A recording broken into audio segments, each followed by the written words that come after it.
President Trump took to Truth Social last night to announce his plans to rebuild and reopen the infamous Alcatraz Island prison. It's true. Writing in his post that he is directing several federal agencies, including the Bureau of Prisons and the Justice Department, to reopen Alcatraz so it can house, quote, America's most ruthless and violent offenders. He also seemed to suggest it could hold undocumented migrants. Where did you get the idea for reopening Alcatraz? Just an idea I've had, and I guess because the judges, so many of these radicalized judges, they want to have trials for every single, think of it, every single person that's in our country illegally. It's got quite a history, frankly. Yeah. So I think we're going to do that, and we're looking at it right now. Now, Alcatraz has been closed for more than 60 years, largely due to its expensive upkeep. It's now a major tourist attraction with the National Park Service, drawing millions of visitors each year. It's famous for having once held notorious criminals like Al Capone, George Machine Gun Kelly, and James Whitey Bulger. Joining me now, author and historian Jolene Babyak. Jolene, thanks so much for being here with us. You're the author of several books on the history of Alcatraz, including Breaking the Rock, and I consider you an incredible expert source as you spent some of your childhood living on the island where your father worked for years. Incredible story there. Can you tell us more about your experience actually living on Alcatraz?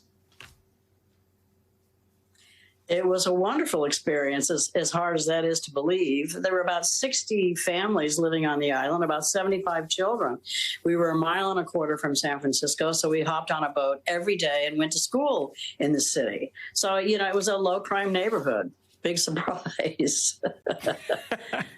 Understatement there. I'm curious, do you think Alcatraz should reopen as a prison? And even if it does, what would go into flipping it into a usable modern-day prison? Oh, my goodness. Well, 62 years ago, it was too expensive and also falling apart.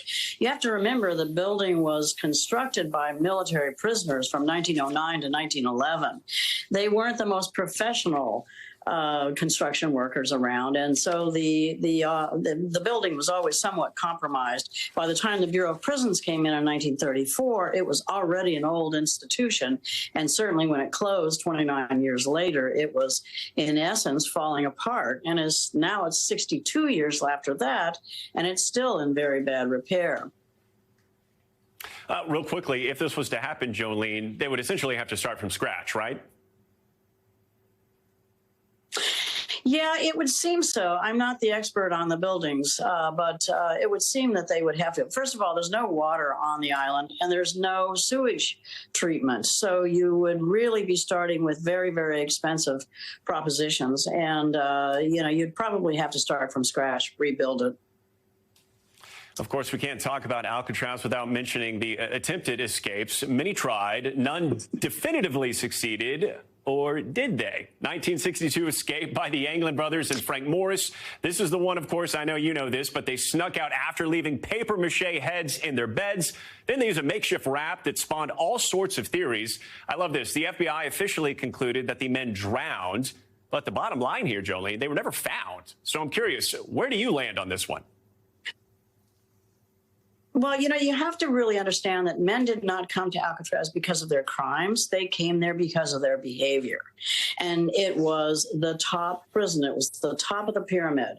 It only housed about 1% of the federal prison population, about 250 men out of 225,000.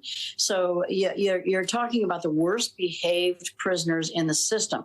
Sadly, when a man like that escapes from a penitentiary, he takes that behavior with him, and he tends to get caught. So the fact that there was no evidence on land is not a good sign for them. But I will add a little caveat. The fact that they went missing was the best thing that ever could have happened to them, because it made them immortal. That is true. So let the record reflect, you believe the FBI is correct and they did not survive that frigid swim. Correct. I believe that they did not survive. All right, Jolene Babyak, we may be in touch with you if this actually happens. Thank you so much for sharing your time and insight with us.